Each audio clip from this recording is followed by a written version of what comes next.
Good morning, everybody. Let me just get my camera in the right place. It is so lovely to see you. I am Libby. I am the designer at Truly Myrtle, and I'm also the founder of Wardrobe Toolbox, and this is my weekly podcast. I can see your comments already. It's a live podcast, and we go out live. I go out live to you every Thursday, 10 a.m. New Zealand time. So that's now. And you can catch me later. I go out on YouTube and Facebook, and the recording is saved there. But you can chat to me in the chat. You can give me thumbs up, and you can subscribe to any channels that you want to so that you can catch me. If you jump on my mini mag list, trudymyrtle.com/minimag, then I will send you a note every week when I go live, and you'll be able to just click a button and come and find me. I'm feeling a little deaf today, actually. I was just sitting here thinking I feel like I'm talking in a fishbowl because I've started swimming again in the morning, and I think all the water's in my ear today. I just feel a bit like that. But it's suddenly hot here, and I've been diving in the pool, which is so nice in the morning. First thing to start the day. It is delicious. I think it's delicious. All right. Let me have a look at you all. Hi, Cindy from Idaho and Meredith from South Carolina. Hi, Wendy. It's dreary and rainy in Christchurch. Yesterday, it poured with rain here. Absolutely poured, and it was really muggy. It was like 195 degrees mugginess. It was so muggy. It was horrible. But today, it's still quite muggy, actually, but it is sunny. Yay, that's good. Oh, Antonia, you're at your daughter's wedding in Matamata. You're in Matamata for your daughter's wedding on Saturday. Oh, congratulations. Have a lovely, lovely weekend. It's wet in Darfield. New Zealand. Karen said it's time for you to go to bed. You're in London with your knitting. Live stream and a cup of herbal tea. Sounds just perfect, Karen. Absolutely perfect. Hi, Edinburgh, Charlotte. Good knitting weather. Colette, do you have good knitting weather in Illinois as well? It's sunny in Colorado. Oh, Daria from Poland. Nice to see you. Hi, Rachel. Oh, it's so nice to see everyone. The sun is shining in Napier. Cold and wet and windy in England. You're on the last bit of your Noah top. You're going to take it to Spain on Saturday. Oh, yes, that would be nice, actually, Natasha. I think you'll enjoy that. It's wet in Rangiora. Yeah, our garden, we've got lots. We've been planting up a storm in our veggie garden. And we keep collecting more tomatoes. We like tomatoes. And so I think last year, Mr. Myrtle had 100 tomato plants in the garden. We really like tomatoes. And then he makes a whole lot of passata, and then it sits in the freezer all winter, and then I can just grab the passata out. It's so handy having it. And then, of course, we love our beefsteak tomatoes, and oh, delicious. We love tomatoes. So we have lots of tomatoes, and every time I go down, we've got this farm shop near us, and every time I go down, I go a couple of times a week, and I just get another couple of tomatoes. They're really nice. So we've been planting all those up, and we've got a lot of courgettes as well, because I love courgettes. We eat a lot of courgettes, this family. We like courgettes and garlic and a bit of salt all fried up together. My kids love it. So we've got lots of courgettes in the garden. And what else have I got in there? I really fancy some beetroot at the moment, and so I'm going to try and I've got to remember to put some in. I keep forgetting. I've got lots of beans. Anyway, the garden is getting fuller. And thank goodness for the rain. It's rain and rain, so that's been really good. It's a toasty 30 degrees in Sydney. I'm just like tricky. Amanda said, you and Ruth, your mum, are doing some half complicated maths for the latest test to make sure we get the right size. The fun of not getting gauge. You're an excellent example, Amanda, though, of actually just doing it. It's fun. It's fun, isn't it, doing it? I actually just tried on that top. I've got a top in testing at the moment. That's going to be our next wardrobe toolbox knit, and it has buttons on it. I'm not going to tell you any more about it. It has a few buttons, and I still have to put the buttons on and do the photos and things. And I just tried it on this morning because you try and visualize what you want to wear it with and the photos and what buttons. And anyway, I haven't had success with the buttons that really capture what I want it to do. So I'm going to have to take it up to my local button shop and spend some time in there experimenting with the buttons, I think, just to get the right fit. But it is the colour that I've chosen. I have to say, everything in it's blue. I seem to be in a blue face. And the shawl that the scarf really, that I put out for Wardrobe Toolbox in October, it's just down there. I haven't I don't think I've showed you the scarf. Anyway, that's like a petrol blue and peachy pink apricot, a fade of colour. And then this next thing is blue. And then I'm working on something else at the moment, also blue. All blue.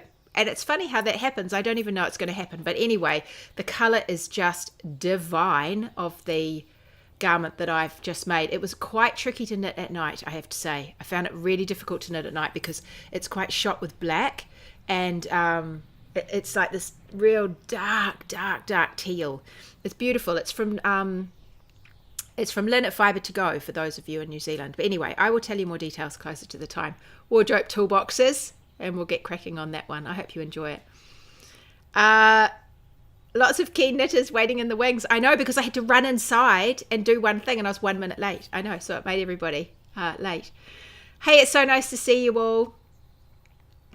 Oh, Maureen started swimming in her pool as well. The 1st of November was the first day and no one believed me. So not to be denied the truth, I videoed myself 3 times. I've been only going this week. I think only this week. I think I've been, what are we on? Thursday. I've been every morning this week. Did I go on the weekend? I may have gone on the weekend. No, it was raining. It was cold and raining. Well, it was hot and raining, I think. But no, I have every day this week and it's been lovely.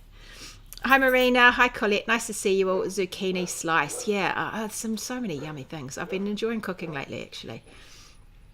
Oh, from Loch Lomond in Scotland, Katie. I love that. Yes, the weather is good. Okay, look, I've got some questions. Hi, Rachel, it might be you in Prague, I think. Blue is your favourite colour. You've got lots of blue, yeah. Oh, you're here, Lynn. Excellent. Yeah, it's beautiful, beautiful, beautiful colour. But I seem to be in the... I'm coming... I think it'll be this season. I seem to do it like 6 months and then I change in 6 months. Do you do that as well? I've really had this hankering for the blues. And so we're going into the blues. And then I actually have a bit of a hankering for some reds. But I've got something else that I would really like to do quite soon for Wardrobe Toolbox for April. I'm trying to get ahead. I'm always trying to get ahead. Don't even listen to me. I never manage to get ahead. I always talk about it, always find it hard. Okay, I was thinking, what am I going to talk to you about today? And I had some yarn over there. I thought maybe I'd show you some yarn. But actually, I just checked my Truly Myrtle website. And there are 4 questions. 4 questions there, which I thought I would answer. And if you have a question that you want me to answer on the podcast, then you just need to go to trulymyrtle.com/ask, A-S-K, and you can type in your question and then I can answer it on the podcast. So this is not as comprehensive by a long stretch as the questions that I answer on Wardrobe Toolbox, because Wardrobe Toolbox, people send their questions in advance or bring them to the thing, but if you send them in advance, which you get a chance to do, I've got a gas guy here who's looking at me in the window talking to myself. If you send the questions in advance, then I get a chance to really do a deep dive on the questions. I find answers, I do a little bit of maths if I need to, I look up patterns you're talking about if it's not one of mine, or I look at those as well. And I bring all the answers to Wardrobe Toolbox, to our Q&As. We have 2 a month. And I have got a camera over my head so I can flick my hands and then back to me. And they're really good because you get your specific questions answered. So some of you who have left questions here, I don't know if you're in Wardrobe Toolbox, but I haven't checked. I sometimes would check and go and have a look, but I didn't have a chance this morning, so I haven't done that. So you can just know yourself, and I'm going to tell you. What's what. So I'll start at the bottom because that was actually the first one. The first one is Louise. And she says, I'm a new knitter at 70. I often hear podcasters say to read their knitting. What does that actually mean? And how do I do that? And what do I look for? And first of all, Louise, this is awesome that you're a new knitter at 70. And the fact that you're watching podcasts to read their knitting and that you're online is you are 100 steps ahead already, because you can learn a lot from books and muddling away by yourself. But actually, when you're watching videos and finding the answers to your specific questions, you are like 10 steps ahead. So helpful when you're out there looking for stuff, I think. Anyway, read your knitting. I talk about reading your knitting quite a lot. And it is, the thing about knitting, there's 2 languages you need to learn. And the first language is the language of the pattern. And there's all the abbreviations in the pattern and the way things are written. And there's a specific language that designers use in order to convey the pattern to you in the most abbreviated way possible to try and get it into the pages that are available.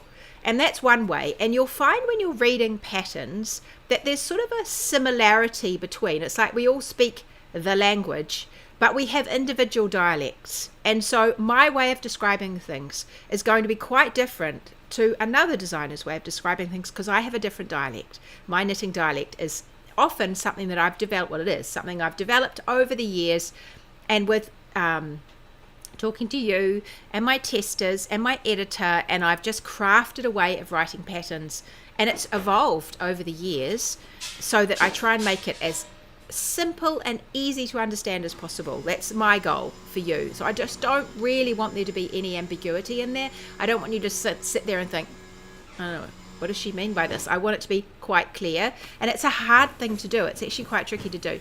So I look back at patterns that I wrote 10 years ago, and I have really changed. My pattern writing has changed, hopefully for the better, over the years. So that's one language to learn, is the language of the pattern writing. And of course within that there's also charts. So it's a bit like having sign language for a language. And so you can follow charts, and I love charts. If you're doing something complicated, I find it quite easy to look at the visual chart. Actually, it's up, you go up a chart, than to read endless instructions. So it's a matter of figuring out what you like, what you prefer in there.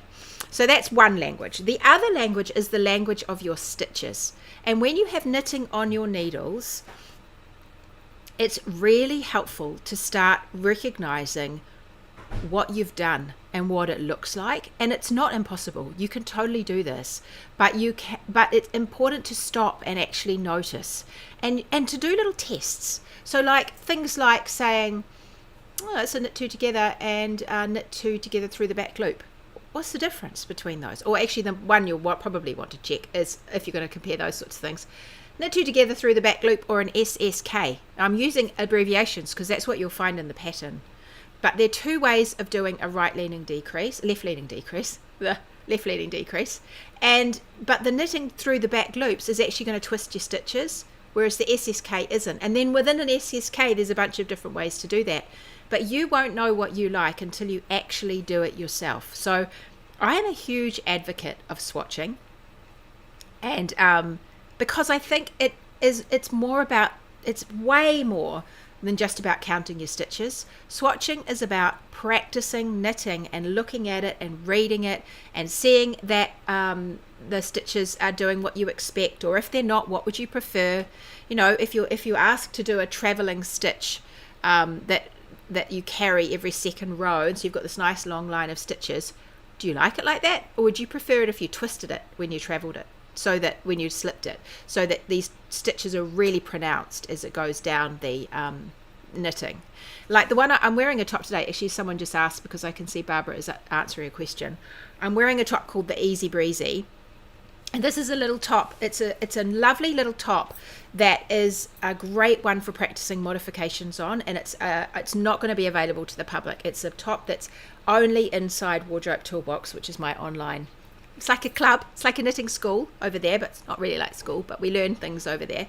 And this is the garment that goes with the sort of the course that's in there, the pathway that's in there, so that you can knit it and work your way through modifications. And we talk about it, all different things. We come back to this top quite a lot because it's got lovely things to adjust. It has a little bit of shaping at the top. It's got a drop shoulder, but a little bit of armhole shaping at the top, and we talk about why. And it's got a nice summery sort of a neck, but you can pull that in.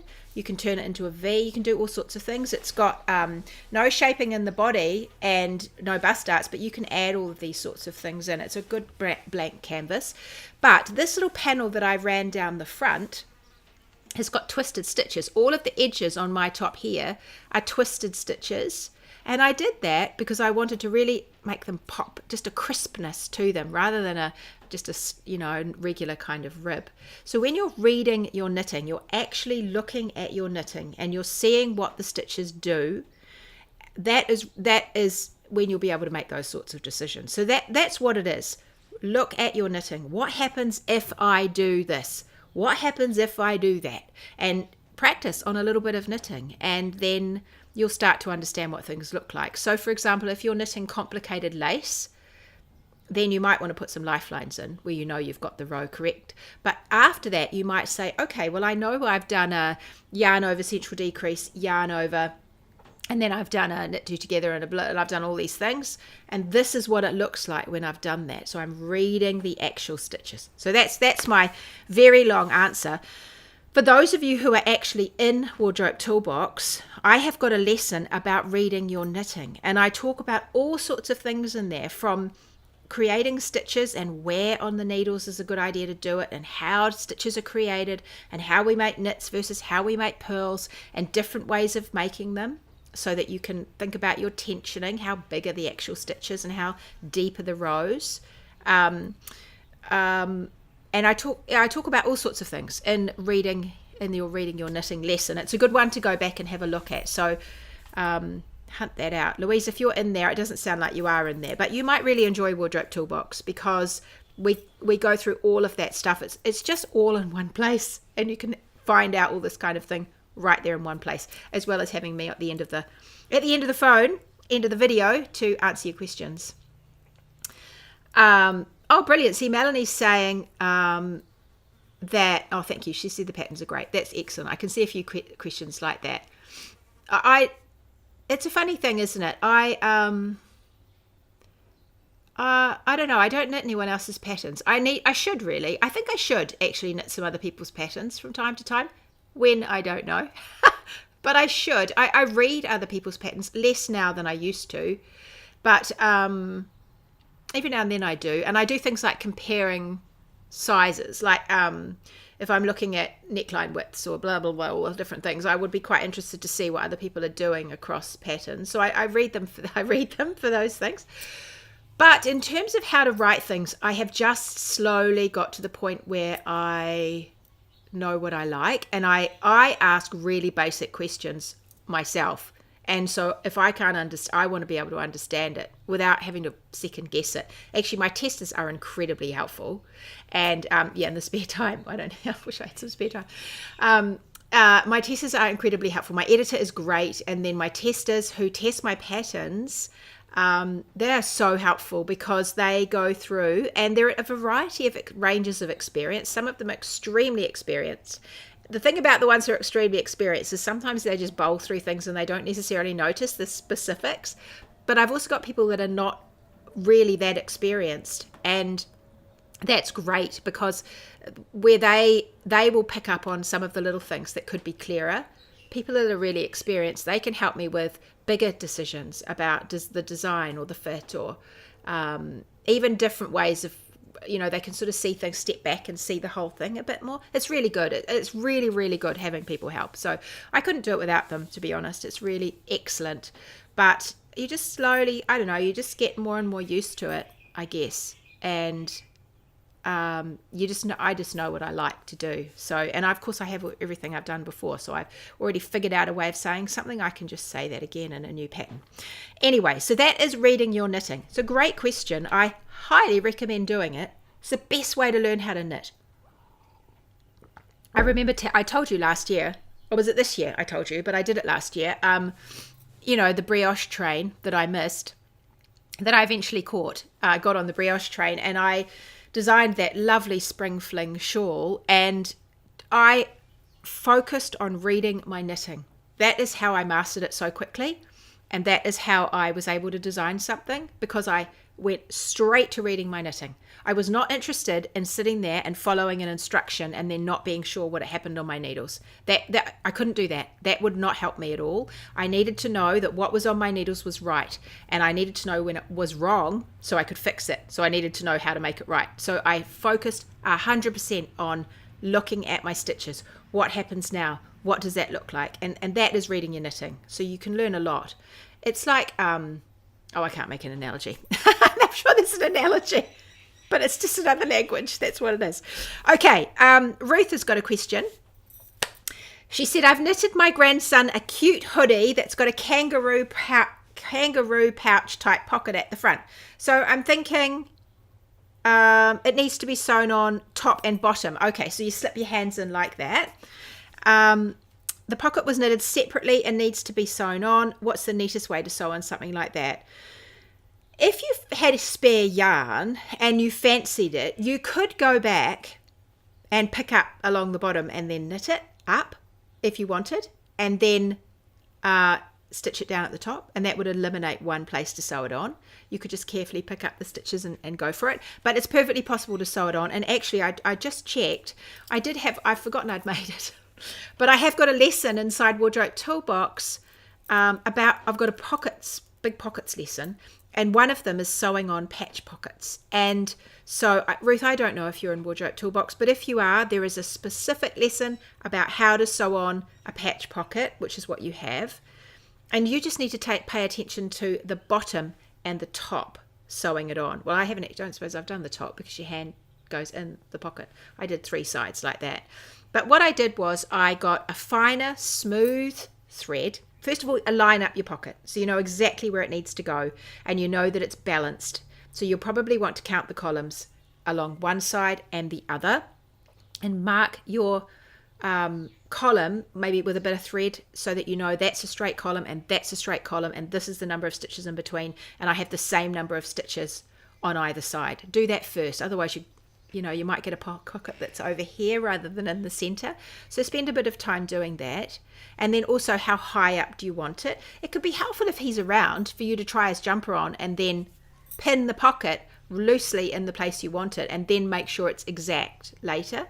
And then just use some little fine, those little light bulb pins, the little metal ones. Just use those to pin it in place, particularly if you get to try it on him. And then be specific. Find out exactly the stitches and everything. And then when you know it needs to be between that stitch and that stitch, and it takes this many stitches, that's how wide my pocket is, then you can get just a bit of scrap yarn and just do it really fine, and just thread it up each of the columns so that you know that's the part in the middle, and that then you're good to go. And also you find out where your row is along the bottom, and you could thread a thread along there too. Would probably be quite helpful to you so that you can see where the pocket actually goes on your knitting.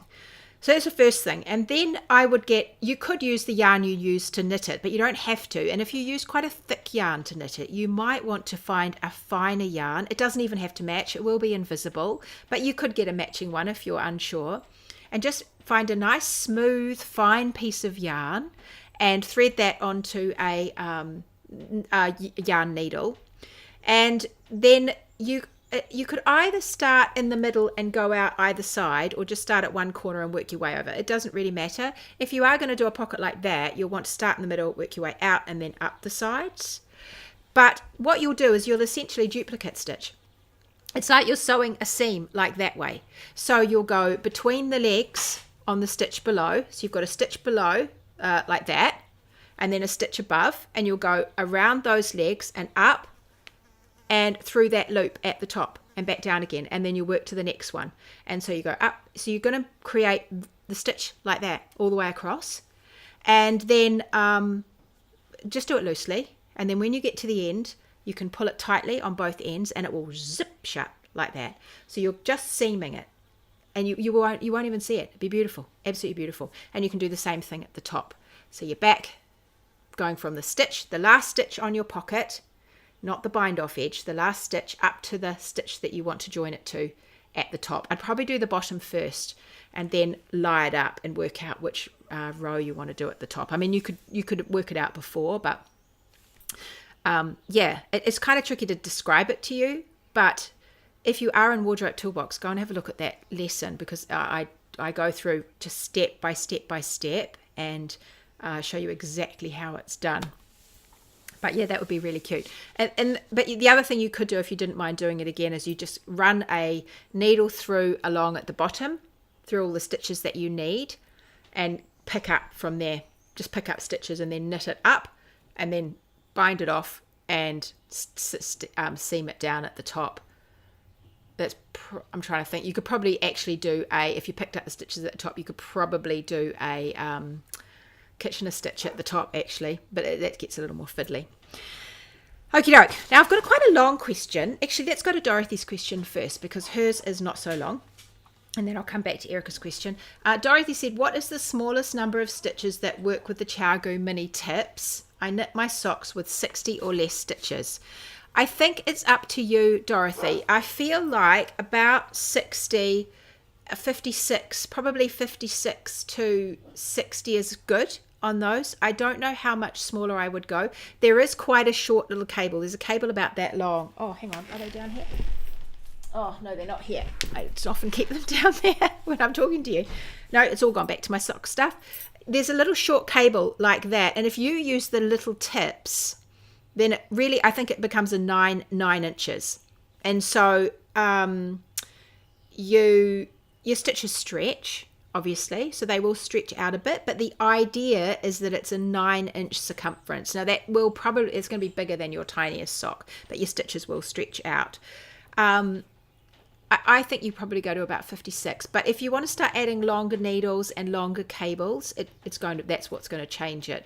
The worst that can happen is if you haven't quite got enough, you could just pull your loop out a little bit in it, and then you have like a traveling loop that you keep pulling out. It's a bit of a pain though, actually. If you're going to go to small minis, you might as well just try and get them onto the needles. But I would think a small pair of socks, 56 to 60 stitches, is probably going to work well. But at the end of the day, I think maybe just try it. Maybe just get one little shorty. Have you got someone you could borrow some off and try it with the little short tips? See if you can get a 3-inch tip on one end.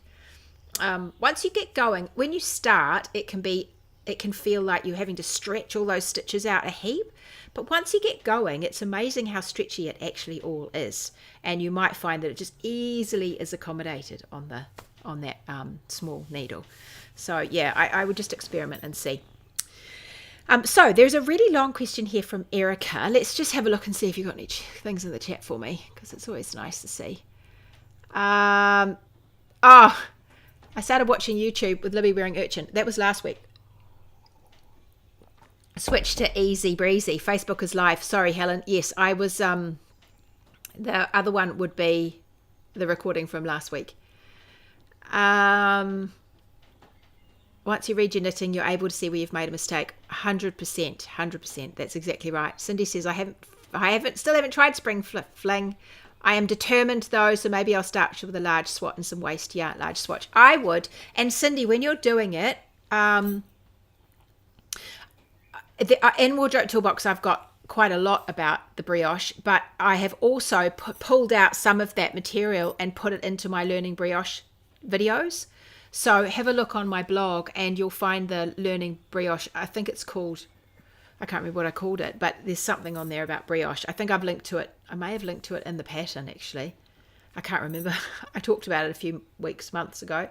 But and choose some high contrast colours so that they are obvious against one another. That would be good. You made it back in time, Di. Good. Claire said, I've broken a few of the Chiaogoo cables when knitting socks. A pain as all the stitches then fall off. Oh, that is a bit of a pain. That is a total pain. But some of those very, very fine ones, yeah, they can be a little more fragile, can't they? At the join. Depending on how angrily you're knitting, Claire, I think. When you're bending you've got to get into it and bend those little cables. Sometimes I get quite aggressive with my knitting and my cable ends up being perpendicular to my needle, and that will end in disaster.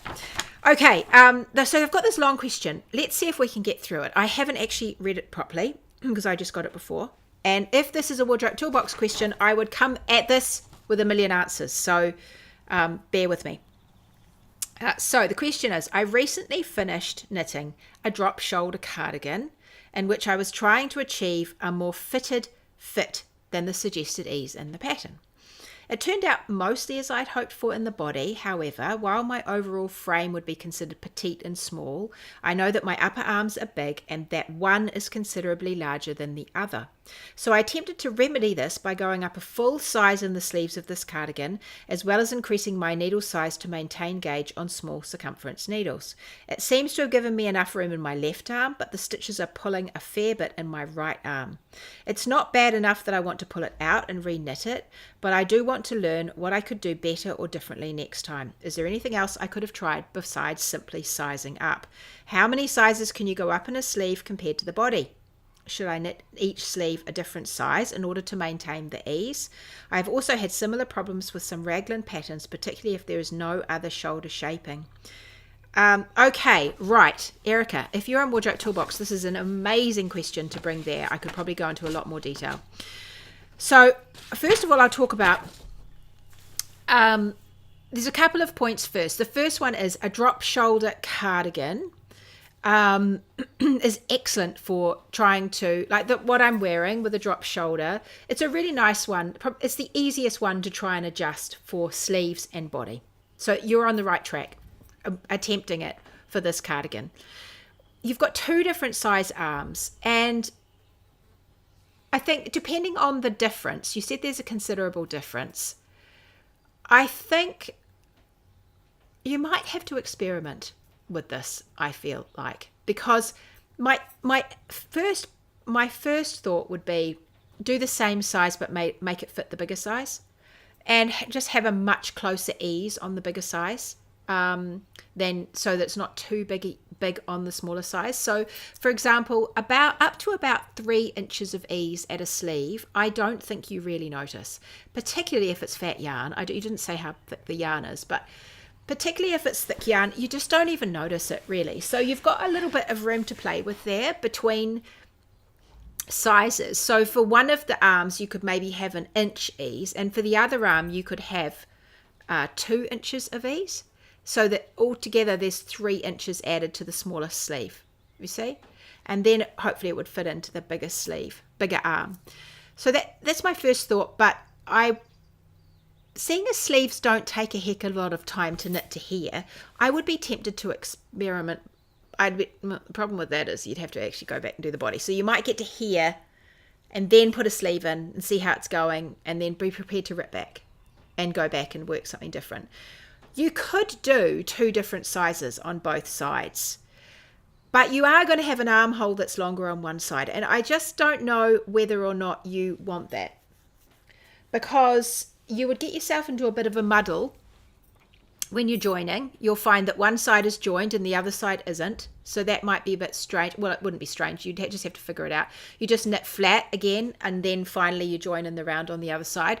I just don't know how that's going to look on you. It depends on your shape, because if you have an obviously long lower armhole on one side, maybe it would be fine, but that's something I would experiment. First, I would try and make it work with one sleeve for both arms, but it's just a bit slimmer fitting on one arm than the other. The other thing that just escaped my head while I was just thinking that is, what was I just going to say about the next bit? Sleeves, making them different. Oh, shoulders. That's the other thing. So are your shoulders the same? Your shoulder drops, because you might have one shoulder up and one shoulder down, and your bigger arm, I don't know, maybe your bigger arm's got a straighter shoulder than your other arm. Because before I went to do 2 different sleeves, I think I would do 2 different shoulders, because it's up here. You won't notice it when you're wearing it, because it will just fall off you naturally. But what you'll find is, if you have, I suspect that your bigger arm, I don't know, I'm guessing, but your bigger arm might have a straighter shoulder, maybe. And if it does, it doesn't matter which way round it is. The one with the straighter shoulder needs less shoulder shaping than the one with the very sloping shoulder. Can you see? If you're thinking about making a wedge from the top of your shoulder to the bottom of your shoulder, that's your little triangle that you're creating. If my shoulder's up straight like that, I have to make only a tiny, if any, how do I make it? If I have absolutely bone straight shoulders on the top, I can eliminate shoulder shaping on that side altogether. But the other side, if I have a very sloping shoulder, to get from the top of my shoulder down to the bottom, you see, I have to do it a lot deeper. So I think I would look at that first, and then you could just adjust the shoulder shaping, because the drop between the tip of your shoulder to your underarm, your arm side drop, that might be the same on both sides. It might be that your shoulder is different, but rather than your arm side. So those are two different things. Now, if you're doing a drop shoulder, of course, your arm side, tip of your shoulder down to your underarm, is dictated by your sleeve circumference. And so that's where I would think, oh, maybe it's better to have them the same. Work out what's happening here, then have them the same, and then go in the round at the same place, and then work out what's happening with the sleeves. So there's that. Then when you come to put your sleeves in, you could either pick up the same number of stitches around the sleeve on both sides, which is probably, you might not need to, as long as you didn't pick up too many less on one side, which would cause puckering.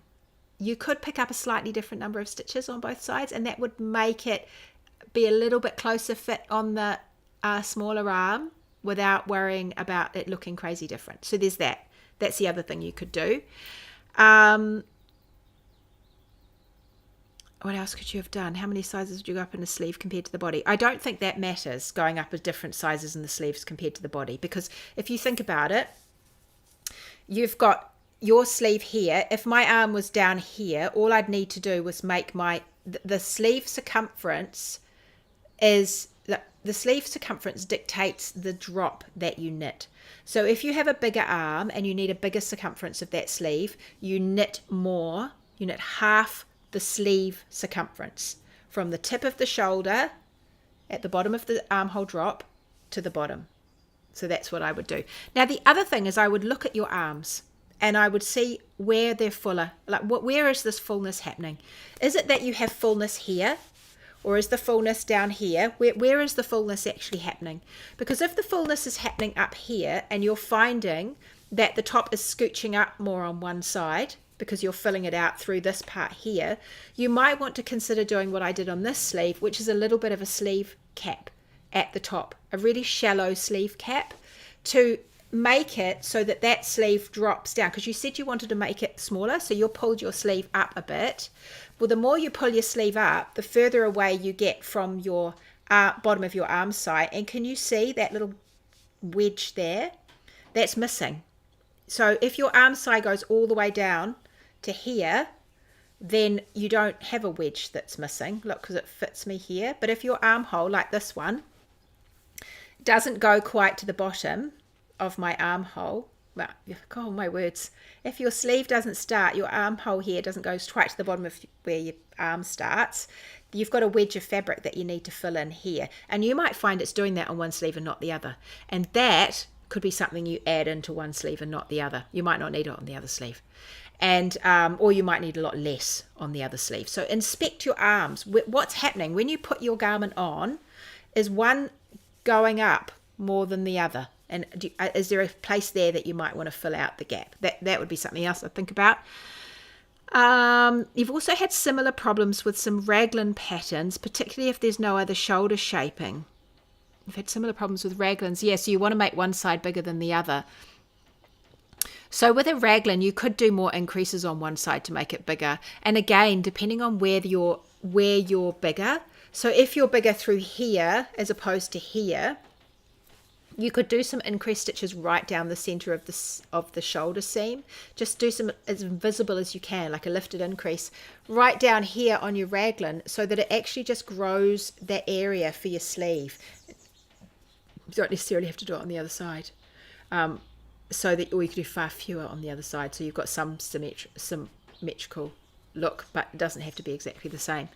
I think that's what I'd do. I think I'd take quite a few measurements, I think, in different places and try and figure out exactly where you're round. I mean, you might already know, but which side is rounder, whereabouts is it?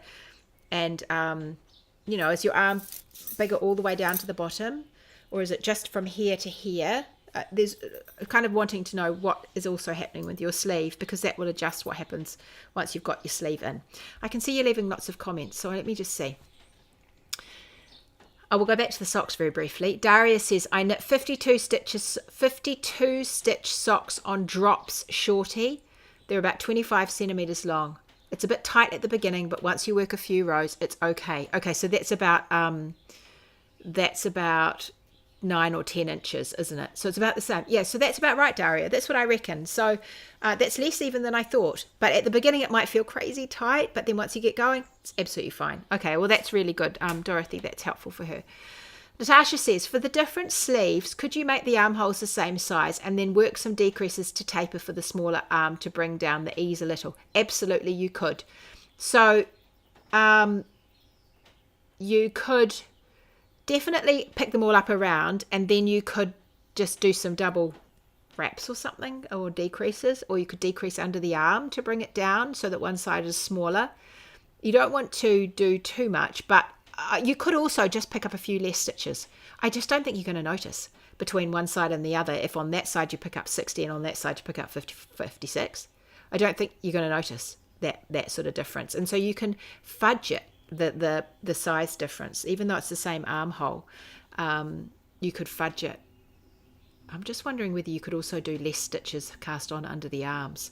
It would make a difference to your overall circumference, but you might not notice that at all, and it would make that other sleeve just a tiny bit smaller when you're picking up stitches under the arm. Or on the side that you have got the bigger sleeve, maybe you could pick up a few more stitches under the arm. It just add a little bit of ease to the body, but maybe if it's just a few, it wouldn't matter. It's amazing how just a few stitches make quite a bit of difference. So when you need them. Maureen says, for the armhole sizes, I would cast on a few more stitches where you need to cast on and then join the sleeve to carry on the body. Oh yeah, that's exactly right. So that's what I said, Maureen. So that's right. So under one arm, you could just do a couple of extra stitches. So maybe you've got a couple of extra there as opposed to the other side, and then you've picked up a couple more around the sleeve as opposed to the other side. And I think I would aim, if you're going to do that sort of jiggery pokery, I think I would aim for a sleeve almost as big as a sleeve drop, almost as big as you need it,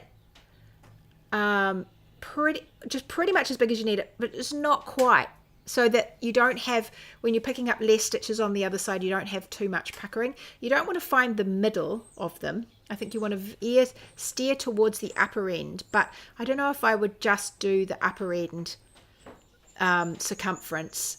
If you've got a big difference of stitches to cast on, then you want to keep the balance there. But I first of all would start with what's happening with your shoulders. Are you fuller in the upper arm? Is it that because you wanted this drop shoulder to be a more fitted fit, and so you're getting up and really more into the face, more in the situation of a set-in sleeve, and you're ending up needing a bit of fullness here to get you over your arm compared to underneath. You need to go over, so you need short rows through here. So I would do that first, and then I would consider, I'd just start at the top and work my way down. But I think that is such a good question. It's and that's the fun thing about knitting, and especially knitting from the top, is you can make those kind of changes yourself. It's really good. And I think a drop shoulder garment is a really good one to start with. Really, really good, because you don't, I mean, I do like a raglan. People complain about raglans, but I do like a raglan. I think that it's easy to visualize what you need to do with a raglan to add stitches and take stitches away. But drop shoulder is, yeah, probably even easier. Okay, with the underarm stitches, keep a pen and paper handy to track your work. Don't ask why I'm saying this. Yes, I think so. Actually, that is absolutely critical.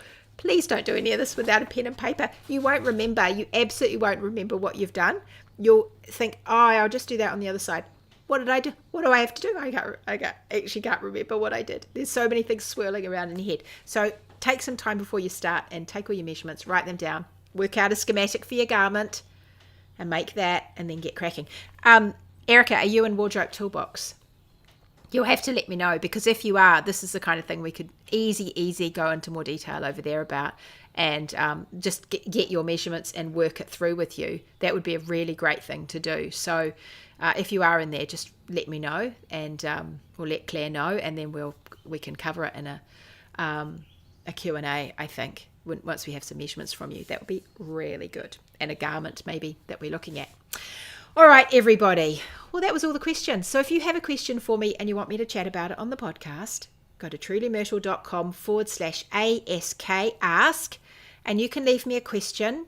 I don't really, I sometimes grab a few things if I have a chance to look at it before I go live, but I don't prep for them in the same way that I do for Wardrobe Toolbox. So if you are a Wardrobe Toolbox member, that is a good place to ask questions over there, because you'll get a quite comprehensive answer. I'll say, shall we go to my hands? And I'll just get my pen and paper and I'll do all the things, and I do all that. But if you have a question, just leave it for me. I love seeing them. And I will see you next week. I have a new jumper coming for you. It's amazing. Everyone's been waiting for so long. It's the Baystone sweater, and it's all coming out next week. So you'll get that. And I think it'll be a fun one. For those of you in the Northern Hemisphere, it'll be perfect to cast it on now. And for those of you down here sweltering in the heat, or maybe not sweltering in the heat at the bottom of New Zealand, it's a really good one to get ready for next winter. Alyssa's saying, I forget heel turn alterations even though I knit socks 2 at a time. Exactly. Look, Alyssa, I look at a number and I go, oh, what was the number? Look at that. Oh, what was the number? Write the freaking number down, Libby, because you're not going to remember it just from looking from there to there. So just write it down. I have to write all these things down. Crazy. All right, everybody, I will catch you later. I'll see you next week. Do heaps of knitting. Have lots of fun. And I'll see you with a new pattern next week. See you later. Bye.